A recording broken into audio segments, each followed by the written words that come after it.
Magandang araw kaibigan! Tuloy po kayo sa Felicidad's Channel. Sa mga kwento ng buhay at pag-ibig na hinalukay sa natatagong baul ni Felicidad. Pero bago po tayo magpatuloy, huwag niyo pong kalilimutan na i-like ang video, i-subscribe ang channel, at i-click ang notification bell para lagi kayong updated sa mga parating pa na upload.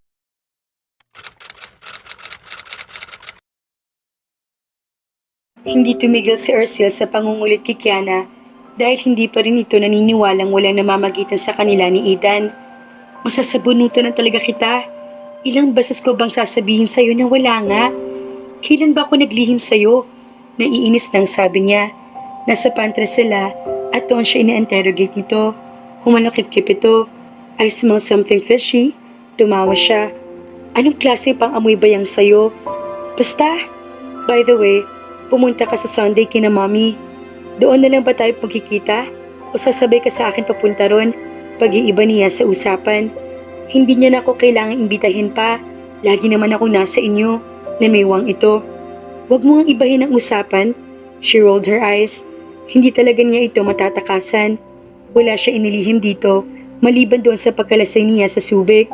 She wanted to keep that to herself.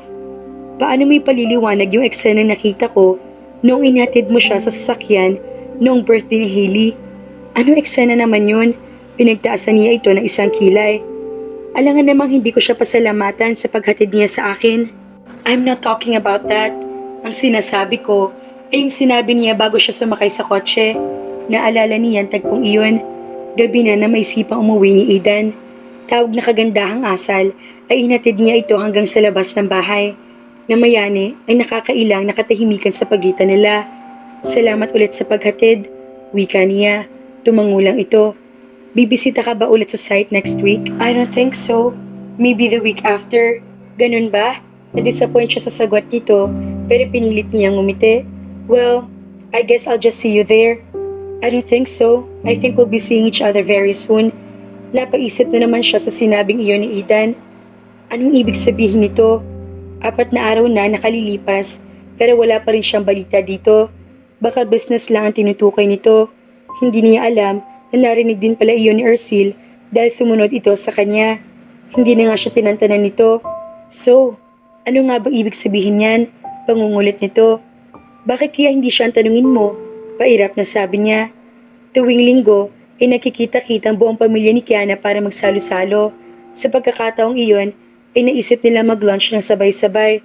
Nagbakasyon sa kanilang kuya niya at ang pamilya nito kaya kompleto sila. She wouldn't miss that day. Nagluto muna siya ng baked macaroni bago nagtungo sa kanilang bahay sa Antipolo. Hinihinto niya sa tapat ng gate ang kanyang sasakyan at saka niya kinuha sa backseat ang 2 tray ng baked macaroni bago siya pumasok sa bahay nila. May kataasan ng lugar na iyon kaya presko at mahangin. Humalik siya sa kanyang mommy. Kinuha naman ito sa kanya ang mga tray. Nagpakarga naman sa kanya si Hailey. Aba, bumibigat ng bunso namin ah. Wika niya. Malakas kasing kumain ng batang yan. Anang mommy niya. Very good. Aniya sa kanyang pamangkin. Humagikik lamang ito. Pinaliguan niya ng halik ang mukha nito. Kapag kuwan, ay natanaw niya sa di kalayuan ng daddy niya. Napangiti siya na makita naglalaro ito ng chess. Akala ko ba, ayaw na makalaro ni kuya si daddy sa chess dahil hindi siya manalo. Gusto pa rin subukan ng kuya mo, anang mommy niya. At saka sabi ng daddy mo, ay may bago raw siyang challenger. Tumaas ang 1 kilo niya sa narinig. Chess master ang daddy niya. Noong kapanahunan nito, ay marami itong sinalihang chess tournaments at lahat ng iyon ay naipinalo nito. Kaya wala siyang maisip na taong pwede pang tumalo rito pagdating sa naturang sports. Nakahanda ng mesa. Tinulungan ni Ercil ang mga kapatid mo sa paghahanda. Anong mommy niya. Napansin niyan tila sobra ang mga plato sa mesa. Sobra yata ate. May darating ba tayong bisita? Numiti ito. Bakit? Hindi mo ba alam? Inimbitahan ni daddy ang boss mo. Boss ko? Kumunot ang kanyang noo. Oo, si Mr. Velasquez. Sabi ulit nito. Napamulagat siya. Ano? In-invite siya ni daddy? Hindi makapaniwalang sabi niya. Hindi niya akalain na gawa iyon ng daddy niya. Lalo hindi niya inaasahang pinaunlakan ni Aidan ang naturang imbitasyon. Napatingin siya kay Ercil. Nagkibit balikat lang ito. May bumsi ng sasakyan mula sa labas sa kanilang bahay. Lahat sila'y napatingin sa pinto at mula roon ay natanaw nila ang isang yellow sports car kung saan bumaba si Aidan. Sinalubong ito ng mommy at daddy niya at iginiya sa loob ng komedor. Hi! Nakangiting bati nito sa kanya. Nanibago siya dito. Napakaliwalas ng aura nito at lalong gumawa po ito sa killer smile nito. She wished he didn't smile at all. Para kasi nag-somersault ang puso niya habang nakatingin dito. Ay, damn, huwag ka nga mag-stammer dyan. Pagalit na sabi niya sa kanyang sarili. I didn't know you were coming. Pinilit niyang ngumiti. Pero hindi niya alam kung ano naging dating niyon. Your dad invited me. Sagot nito. Bakit naman hindi kita iimbitahin, iho? Nangako ka magcha-chess tayo. Sabad ng kanyang daddy. Halatang tuwang-tuwa ito nang dumating na si Aidan. I'm looking forward to that, sir. O siya, mamaya ng kwentuhan. Halina kahit nakahanda na ang mesa. Anang mommy niya. Sabay-sabay na sila nagtungo sa komedor. Habang kumakain, ay nalaman niya magaling din maglaro ng chess si Aidan at sumasali rin pala ito noon sa mga chess tournaments. Ang bagay na iyon din ang dahilan kung bakit madali ito nakapalagay ng loob ng daddy niya. Muntik na siya mabulunan na mapunta sa kanyang usapan. Nagsimula iyon na kumustahin ng Kuya Ryan niya ang kanyang love life. 0. Period. Mabilis sa sagot niya. Umagikik si Ercil. Katabi niya ito kaya tinapakan niya ang paa nito. Napaaray ito saka siya pinanlakihan ng mga mata. Hindi nagpapigil ng pamilya niya sa harap-harapang pagka-cross-examine sa kanya, sa harapan man din ng taong pinakahuling gusto niya makarinig sa estado ng kanyang buhay pag-ibig. Sino yung lalaki nakita kong kasama mo noong isang araw? Usisa na rin ang daddy niya. Mula sa peripheral view niya ay nakita niyang tinignan siya ni Aidan para naka-curious ito sa isasagot niya. Si Kayon, dad. Hindi ko siya manliligaw, okay? Sagot niya. Sana naman ay makakita ka na ng lalaki sa seryoso sa'yo at hindi yung iiwan ka. Dagdag na sabi pa nito. Can we just change the topic, please? Tila alarma ang mga ito at itinigil ng pag-uusisa sa kanya. Huwag mo ko tignan ng ganyan at huwag ka rin magsasalita. Babala ni Kiana kay Ercil. Piniikot ito ang mga mata nito. Nasa veranda sila. Nakatuon ang mga mata nito sa daddy niya at kay Aidan na naglalaro ng chess sa ibaba. Narinig mo ba ako nagsalita? Kapag kuwan ay pilyang sabi nito. Hindi na nga ako nagsasalita eh. Inilapit ito sa tapat ng tinga niya ang bibig nito. Hihintayin ko na lang kung sino magwawagi. Makahulog ang sabi nito. Anong sabi mo? Nakakunot ang noong tanong niya. Ang sabi ko, mukhang magandang laban nila.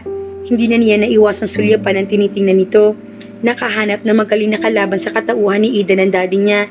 At natuwa siya sa isipin magkakasundo ang mga ito. Pakiramdam niya ay napakahaba ng araw na iyon. Doon na rin sila nag-dinner bago nagtipon-tipon sa entertainment room. Nagpaiwan siya sa kusina dahil tumulong siya sa pagliligpit ng kanilang mga pinagkainan. Nagulat pa siya nang maabutan si Aidan sa living room. Nakatunghay ito sa mga hilera na family pictures nila. Marahil, inararamdaman nito ang presensya niya kaya humarap ito sa kanya. Nice family pictures, sabi nito. Lumapit siya dito at pasimple itinabi ang litrato niya noong 3 taong gulang pa lamang siya. She had a feeling na hindi pa nito nakikita iyon. Let's go. Baka hinihintay na nila tayo sa entertainment room. Nakangiting anyaya niya dito. What's that? Tanong nito. Wala. Pagkakailan niya. You're hiding something on your back. It's my picture. Pag-aaminan niya. Hindi naman siguro ito magpupumilit at tignan iyon. Tumingin ito sa mga hilera ng picture frames at saka ngumiti. Ah, ikaw pala yun. Yung bata na kasimangot habang nakataas yung damit. Nanlaki ang mga mata niya. Pero ang cute mo sa picture na yun. Pero bakit mo naman yun i-display? Nag-init ang mga pisngin niya. Correction, si mommy ang nag-display nito. Hindi ako. Nangako siya sa kanyang sariling sasabihin ng mommy niya na huwag na i-display roon ang picture niyang iyon. Ayon dito, ay ayaw na ayaw niya nagsusuot ng bestida noon. Kaya naman na minsan mapilit siya nito magsuot niyon ay kinunan siya nito ng litrato. Pero nakasimangot siya roon. Na eksaktong inilililis niya ang laylayan ng bestida ay eksakto nakunan iyon ng mommy niya. You're lucky to have a very fun-loving family. Mahinang sabi ni Aidan. Hindi niya alam kung bakit nasabi nito iyon. Wala siyang alam sa personal na buhay nito. Pero na mga sandaling iyon ay bigla siya nagkaroon ng interes na alamin iyon. Bago pa siya makapagtanong ay naunahan na siya nito magsalita. I'm visiting the site with my business colleagues next week. Bumalik na naman ito sa pagiging seryoso. Tumingin ito sa relo nito. I think I should leave now. Magpapaalam na ako sa parents mo. I really had a great time. Tumango siya at sinamahan ito sa entertainment room. Naging palaisipan kay Kiana ang buhay ni Aidan. Naalala niya mga paintings na pinatapon nito. May kinalaman kaya mga iyon sa buhay nito kaya nagalit ito noon? Nag-alala tuloy siya kung ano magiging reaksyon nito kapag nalaman nitong hindi niya tuloy pinatapon ang mga paintings. Nanghinayang kasi siya kaya inuwi niya ang mga iyon at isinabit sa dingding sa sala. Kung sa bagay, malabo na makita nito ang mga iyon dahil hindi naman ito kailanman makakarating sa bahay niya kaya agad din napalis ang pangamba niya. Her curiosity was killing her. Buo ng pasya niya na tanungin si Mang Cesar sa susunod na pumunta sila sa site. Matagal na itong katiwala sa villa kaya malamang marami itong alam tungkol sa pamilya Velasquez. Ano naman sa'yo kung may nalaman ka? Tanong ng maliit na tinig sa kanyang iisip. Wala, curious lang ako. Sagot naman ng kabila. Pero pagbalik nila sa site, inadismaya siya dahil hindi siya nagkaroon ng pagkakataong magtanong. Masyado silang abala, lalo na't kasama ni Aidan ang ilang mga executives ng kumpanya nito. Kaya wala siyang oras na masolo si Mang Cesar. Nawaglit na sa isip niya ang bagay na iyon. Ilang araw nang lumipas mula nang huling makita ni Kiana sa Aidan. Hindi niya maintindihan kung bakit bigla na lang niya itong naisip. Nang patigil siya sa ginagawa at tinampot ang kanyang cellphone. Idenial niya ang numero nito para kumustahin ito. Pero na magring sa kabilang linya ay bigla siya natauhan. Dali-dali pinindot niya ang end call button. That was really stupid. Hindi porke naimbitahan nito minsan ng daddy niya sa kanilang bahay ay may karapatan na siyang tawagan nito kahit anong oras niya gustuhin. Natampal niya ang kanyang noo. Shock na rumehistro sa cellphone nito ang tawag niya. Maya-maya ay nagring ang kanyang cellphone. Nakagat niya ang ibabang labi na makitang tumatawag si Aidan. Inalis niya ang bara sa kanyang lalamunan bago niya sinagot ang tawag nito. Kiana? A husky voice greeted her. Oh, I'm sorry. I accidentally dialed your number. Defensive na sabi niya para pagtakpan ang kanyang sarili. And then it occurred to her, he called her by her first name. Hindi ito nagsalita. Aidan? Aniya, upang tiyakin ko na sa linya pa rin ito. Will you do me a favor? There was something in his voice that she couldn't fathom. Can you come here please? Sa halip na tanungin ito kung bakit, ay ibang lumabas mula sa kanyang bibig. Nasaan ka ba? Sinabi nito ang lugar na kinaroroonan nito. She felt something was not right, kaya mabilis siyang umalis. Hindi na muna niya inisip kung bakit ganoon na lang ang pag-aalala niya at kung tama makaramdam siya ng ganoon. Pagkalipas ng ilang minuto, ay nakarating na siya sa gusaling kinaroroonan ng opisina nito. Gaya ng sinabi nito, natagpuan nga niya ito sa kotse nito sa basement parking. Bahagya nakababa ang bintana sa driver's seat, kaya nakita niya nakasubsob ito sa manibela. Bumaba siya ng kanyang kotse at kinatok ang bintana sa tabi nito. Nag-angat ito ng ulo. Namumula mukha nito kaya nahinuhan niya ang totoong may sakit ito. Hindi siya makapaniwalang tinatablan din pala ito ng sakit. He seemed so weak at that moment. Hindi nga raw nito kaya mag-drive pa uwi. Naipagpasalamat tuloy niya na tinawagan niya ito dahil kailangan pala nito ng tulong. I'm sorry if I disturbed you. Mahinang sabi nito.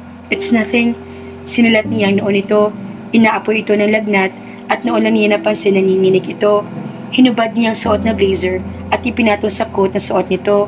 Bakit hindi ka uminom ng gamot? Hindi ba alam sa opisina niyo na may sakit ka? Nag-aalalang sabi niya. Dadalhin kita sa ospital. Umiling ito. I just want to go home. Nakapikit na sabi nito. Minabuti niyang iwan na lamang doon ang kotse niya. Inilapit niya ito sa passenger seat at pumwesto siya sa driver's seat. Okay, saan ba ang bahay mo? Tanong niya. Hindi ito sumagot kaya tinignan niya ito.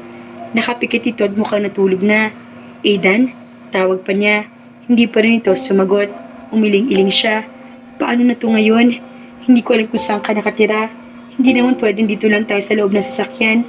Pagkausap niya dito, bumuntong hininga siya at ipinagpatuloy na lang pagmamaneho. Tinahak niya ang daan pa uwi sa kanyang bahay. Paano yan mga kafelisidad? Iuuwi ni Kiana si Aidan sa bahay niya. Hindi kaya magalit si Aidan kapag nakita ang painting na inuwi ni Kiana? Kaya naman, abangan!